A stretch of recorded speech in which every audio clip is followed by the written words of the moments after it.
like and subscribe Anong Sayo TV Mom.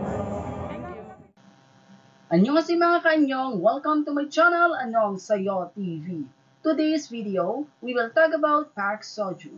Only here on 안녕, Chika Update!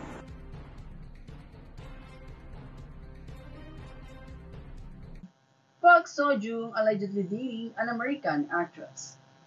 Netizens suspected on May 22nd that Park Seo-joon is dating Lauren Choi. Lauren Choi was known for starring in Netflix series House and Marvel's Legion. According to netizens, the allegation started from a photo of Park Seo-joon in Japan. The netizen stated, "Today, I came across Park Seo-joon.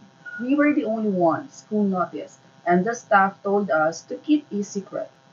Also, this morning, by chance, I was watching Kill Me, Heal Me before leaving the house and it felt like fate." This photo of Park Seo-joon seemingly walking in front of a woman was allegedly assumed by netizens to Lauren Choi.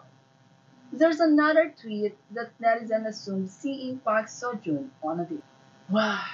Park Seo-joon's girlfriend has been exposed by foreign fans again. This time, they are saying it is an American model. Stop bothering shoes on me. Everyone dates. Even they do, still my babies haven't been exposed. Please date well in secret and never get caught. Park Seo-joon was previously linked in singer's shoes, but they never went official. That's it mga kaanyo. What can you say about the alleged girlfriend of Park Seo-joon? Comment your thoughts below.